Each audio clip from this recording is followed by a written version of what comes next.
Charity Preston here from the Organized Classroom blog. So today, my little teacher tip actually has to do with your feet. You're thinking, what does that have to do with teaching? Well, the reason I came up with this video was because on my Facebook fan page, I noticed that one person asked, what are the best types of shoes to wear when you're teaching all day long? And I'm not joking, within 20 minutes, I had 40 different responses. So if you are watching this on YouTube or on my blog or wherever, if you look straight below, you should see a link for the free ebook, which is compiled of everyone's answers for different types of shoes that you might want to wear if you are on your feet all day long teaching. So anyway, it got me to thinking that what can we do for our feet? Because we're up, we're walking. It's very rare that we're sitting down. We know a few teachers like that, but you're probably not one of them. So what can we do without having to wear sneakers every day? And some school districts don't even allow sneakers in the classroom unless you teach PE or whatever.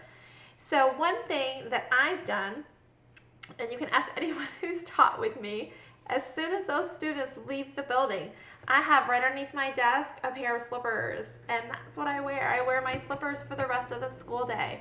As long as I don't have a meeting or a parent, or I don't have to walk down the hall to a staff meeting or see an administrator or anything like that. If I just know I'm going to be in my classroom after school working, the slippers or the flip-flops come out immediately, because then I can sit under my desk and just relax my feet out, depending on what you wore that day, whether you might have worn boots, or some people wear heels. I was always known for wearing a chunky heel, but a smaller one.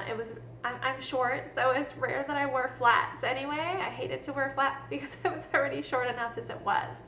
So that's one tip that you can do. As soon as you don't have students, even during planning periods during the day, you can do that. The only problem with that is if your feet tend to swell, then you're going to have a really hard time getting your shoes back on when you have to go pick up the kids from specials. So I always usually waited until the end of the school day after they had left, so I didn't have to worry about it so much.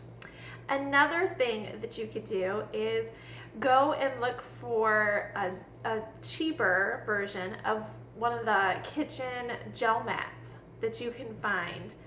And, I'm pretty sure Linens and Things has them, and Bed Bath & Beyond probably has something like that as well. Go and see what you can find. The ones that I've seen are kind of expensive, so try to look for a discounted version. But maybe have that, there's like one or two spots in the classroom where you tend to stand when you're lecturing, when you're standing at the smart board or your bulletin board, or at your center time, at your carpet, wherever that you are where you're going to be standing. Grab one of those mats and put that mat right there, and at least be able to stand on the gel. Maybe that will help your feet a little bit as well. Now, of course, if it's a more expensive item, you want to make sure that the students are not getting their hands on it. So if it's just a small mat that you can pick up and carry with you, keep it behind your desk, wherever, that could be an option as well. And then the last suggestion that I have, which some people I'm sure will be like, no way, would be if you have grade level planning meetings, say after school, where you need to sit down and plan your lessons for the next week as a team, then have everybody come in with a big flat foot bucket and fill it up with hot water, and everybody bring their own Epsom salts and have some kind of lotion as well. And everybody has their own, obviously, you're not sharing.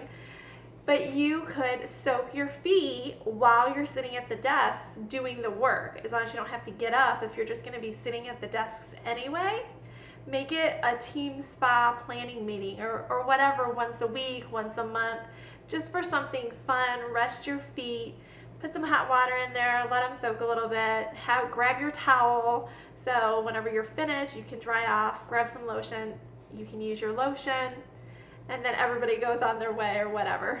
But it would be an idea, it would be something fun and different, and it's kind of like getting a little pedicure at school. So it's just an idea, take it or leave it, whatever you like. So anyway, take care of those feet. I've heard so many teachers that have so many foot problems later in life because they're on their feet all day long. Do what you can to salvage them as long as you can. And look at the ebook down below for other suggestions of types of shoes to get, which will help you with your back pain, with your feet that are so tired, and those kinds of things. I think it really can make a difference, okay? Take care of you so that you can take care of the students. That really is the key there, guys.